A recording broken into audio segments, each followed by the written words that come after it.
എന്നോട് ഒരു പ്രാവശ്യം ഒരു ഇൻ്റർവ്യൂവിൽ ഒരാൾ ചോദിച്ചു, how do you define Parvathy Thiruvothu's presence in your life? ഞാൻ യൂസ് ചെയ്ത വാക്ക് എന്താ അറിയുമോ? ഉറപ്പ്. She's my certainty, she's my clarity, she's my certainty, she's my conviction. Whenever I have been derailed and everything, she has ഞങ്ങൾക്ക് രണ്ടുപേർക്കും വേണ്ടി അവൾ ശ്വാസം എടുത്തിട്ടുണ്ട്, ഞങ്ങൾക്ക് രണ്ടുപേർക്കും വേണ്ടി അവൾ ഉറച്ചു നിന്നിട്ടുണ്ട്, ഞങ്ങൾ രണ്ടുപേർക്കും വേണ്ടി അവൾ സംസാരിച്ചിട്ടുണ്ട്. That is Parvathy for a lot of people. I am incredibly proud of her. ഈ സ്ത്രീകളുടെ ഫൈറ്റ്സ്, അവരുടെ മുൻപേ നടക്കുന്ന സ്ത്രീകളുടെ ഫൈറ്റ്സിനെ പറ്റി എപ്പോഴും പറയാം, അവരുടെ ഫൈറ്റ്സ് ഒരിക്കലും അവർക്ക് വേണ്ടിയല്ല, അവരുടെ പിറകെ വരുന്നവർക്ക് കൂടി വേണ്ടിയിട്ടാണ് എന്നെപ്പോഴും പറയാറുണ്ട്. അതാണ് ഇപ്പൊ WCC ചെയ്യാൻ പോണേ. അതെ, രൂപി കൗർ എന്ന് പറഞ്ഞ പോയിന്റ് ഇല്ല, അവർ എഴുതിയിട്ടുണ്ടല്ലോ, I stand on the sacrifices of all the women before me. It's like a വലിയൊരു mountain, so that the women after me can see farther.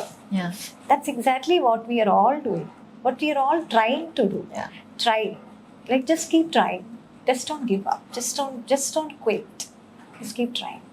Please do. WCC എന്ന് പറയുന്നത് നമ്മുടെ മനസ്സിലേക്ക് ആദ്യം വരുന്ന മുഖങ്ങളിൽ ഒന്നാണ് പാർവതി. പാർവതിയുടെ കോൺട്രിബ്യൂഷൻസ് എങ്ങനെയാണ് നിങ്ങൾ വിലയിരുത്തുക to WCC and to the whole process? Can I say this personally? Not as a member of the collective. I absolutely respect her. As much as I love her, there is more respect in my heart for her persistence, for her strength, for how she has always stood her ground. എനിക്കിപ്പം ഭയങ്കര proud feeling ആണ് as family. ഇപ്പം when we look at it, ഇപ്പം when I'm seeing like conversations on her and debates on her, people making content about her, celebrating her work, seeing her do films like Thangalaan and Manorathangal and Ullozhukku. I cried when I saw ഉള്ളൊഴുക്കിൻ്റെ first look poster. ഉറുഷ് ചേച്ചിയും പാർവതിയും നിൽക്കുന്ന ഒരു first look poster വരാണ്. two women in the center. And I was like, wow, kind of a feeling I got, like we celebrated it. I think it is something ആള് തന്നെ എനിക്ക് അയച്ചു തന്നിട്ടുള്ളൊരു വീഡിയോ ഉണ്ട്, something which I have pinned on my Instagram profile. It is a speech by Madonna when she won woman of the year award. ബിൽബോർഡ്സിൻ്റെ ഒരു speech ഉണ്ട്. അപ്പോൾ അതിൽ അവർ പറഞ്ഞിട്ടുള്ള ചില കാര്യങ്ങളുണ്ട്. All of you should just go to YouTube and watch it. It's Billboards woman of the year speech by Madonna. When she is saying that people say I'm so controversial, but I think the most controversial thing I have ever done is sticking around. See, I think that is the most controversial thing all of us have ever done, is sticking around. And she goes ahead and states all the experiences that she has had and everything. And she says, thank you to all her allies. And she also said thank you to the haters, the naysayers. She said to the people who said, I will not, I must not, I could not, I want to say thank you to you, because your resistance made me stronger. Your resistance made me push harder. Your resistance made me the woman I am today, is what she said. That is Parvathy for me. ഈ need to കുറെ വരുമ്പോഴും women അവരുടെ issues പറയുകയൊക്കെ ചെയ്യുമ്പോൾ ഇൻഡസ്ട്രിയുടെ ഒരു response, one of the responses പ്രശ്നം ഉണ്ടാവാതിരിക്കാൻ നമുക്ക് സ്ത്രീകളെ higher ചെയ്യണം. ഇത് ഹേമ കമ്മിറ്റി ഫോം ചെയ്തതിന് ശേഷം ഉണ്ടായ ഒരു പ്രവണതയായിരുന്നു. അത് ഇനി കണ്ടിന്യൂ ചെയ്യാൻ സാധ്യതയുണ്ട്. After the recruit has come on. ഒരു എക്സ്ട്രാ ഏരിയ വെച്ചാൽ ഒരു എക്സ്ട്രാ റൂം എടുക്കേണ്ടി വരും എന്ന് കരുതുന്ന ആൾക്കാരുണ്ട്. അപ്പോൾ അതിന് that again, like I said, ഓർഗനൈസേഷനിൽ വരേണ്ട ചേഞ്ചസ് ആണത്. ഓർഗനൈസേഷണൽ ലെവലിൽ വരണം. ആ ഒരു സ്പേസസിൽ അതോറിറ്റേറ്റീവ് ആയിട്ടുള്ള ഡിസിഷൻ മേക്കിംഗ് പ്ലേസസിൽ സ്ത്രീകൾ വരുമ്പോൾ പിന്നെ കൂടുതൽ നോൺ ആക്ടർ ജോബ്സിലേക്ക് സ്ത്രീകളെ എൻകറേജ് ചെയ്യുക. അത് ആളുകൾക്ക് വരാനുള്ള ധൈര്യം കിട്ടണമെങ്കിൽ അവർക്കും തൊഴിൽ ഉറപ്പ് ഉണ്ടാവണമല്ലോ. അവർക്ക് ചെയ്യുന്ന ജോലിക്ക് കാശ് കിട്ടും എന്നുള്ള ഉറപ്പ്, അത് എല്ലാം ഉണ്ടെങ്കിൽ പതുക്കെ തന്നെ ആ മാറ്റം വരുള്ളൂ. Overnight this is not going to change. It's culturally also a problem, right? All of these conversations are happening because the male view is seen as the default. Every time a woman speaks up about this, it's seen as a fringe voice. Oh, look at this person from a marginalized community speak up. It is a very normal thing to do. So I think once you encourage these voices, these conversations will die down. Basic ആയിട്ട് എനിക്ക് എപ്പോഴും feel ചെയ്തിട്ടുള്ള, ഞങ്ങളിത് ഒരുപാട് പ്രാവശ്യം discuss ചെയ്തിട്ടുണ്ട്, ഏറ്റവും മിസ്കോൺസ്ട്രൂഡ് ആയിട്ടുള്ള ഐഡിയോളജീസ് ഫെമിനിസം. ഒരു ജെൻഡറിന് സുപ്പീരിയർ ആണെന്നല്ലല്ലോ നമ്മൾ പറയുന്നത്, അല്ലല്ലോ. It's A cultural, political, economic, social. ഞാനൊരു പ്രസ് മീറ്റിൽ, ഐ തിങ്ക് നമ്മുടെ പ്രസ് മീറ്റ് B32 മുതൽ 44 വരെ എന്ന് പറഞ്ഞ സിനിമയുടെ പ്രസ് മീറ്റിൽ ഞാൻ പറഞ്ഞിട്ടുണ്ട്, വിക്കിപീഡിയ ഡെഫിനേഷൻ ഓഫ് ഫെമിനിസം ഒക്കെ പറയേണ്ടി വന്നു. കാരണം ഒരാള് ചോദിച്ചു, സ്ത്രീകൾക്ക് എന്തിനാണ് സംവരണം, സർക്കാർ എന്തിനാണ് സംവരണം കൊടുക്കുന്നത് സ്ത്രീകൾക്ക് സിനിമ ഉണ്ടാക്കാൻ? എനിക്ക് ഭാര്യയുണ്ട്, എനിക്ക് മകളുണ്ട്, അവരെ ഞാൻ സംരക്ഷിക്കുന്നുണ്ട് എന്ന് ആള് പറഞ്ഞു. നിങ്ങൾക്ക് എന്തെന്നാണ് സംരക്ഷണം ആവശ്യമായിട്ട് ഉള്ളത്? അപ്പോൾ ഞാൻ ആ ചേട്ടൻ്റെ അടുത്ത് പറഞ്ഞു, എവിടെയോ ഒരു സേഫ്റ്റി ഇല്ലായ്മ ചേട്ടന് ഫീൽ ചെയ്തുകൊണ്ടാണ് ചേട്ടൻ സംരക്ഷിക്കുന്നത്. ആ സേഫ്റ്റി ഇല്ലായ്മ ഫീൽ ചെയ്യാൻ പാടില്ല. Is what we are saying. We should feel safe. Everything should be okay. Like ഇപ്പോൾ ഒരാൾക്ക് പുറത്ത് പോകാൻ പറ്റുന്നുണ്ട്, പേടിക്കാതെ പുറത്തിറങ്ങി നടക്കാൻ പറ്റുന്നുണ്ടെങ്കിൽ അത് എല്ലാവർക്കും പറ്റണം.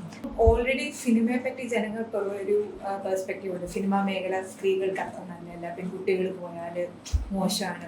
ഇന്നലെ ഞാനൊരു കമന്റ് വായിച്ചു, കുടുംബത്തിൽ പറഞ്ഞ പെൺകുട്ടികളൊന്നും ഇനി സിനിമയിൽ പോകില്ല. ഓൾറെഡി ഇങ്ങനെ ഒരു ആൾക്കാർക്ക് അങ്ങനെ ഒരു പെർസ്പെക്റ്റീവ് ഉണ്ട്. അപ്പൊ അതിനെ ഒന്നുകൂടെ റീഇൻഫോഴ്സ് ചെയ്യല്ലേ ചാനലുകൾ ഇങ്ങനത്തെ രീതിയിൽ? പക്ഷേ I don't want to also completely dismiss മീഡിയയുടെ ഒരു importance and the role media, significant role media has played in this also in bringing this out.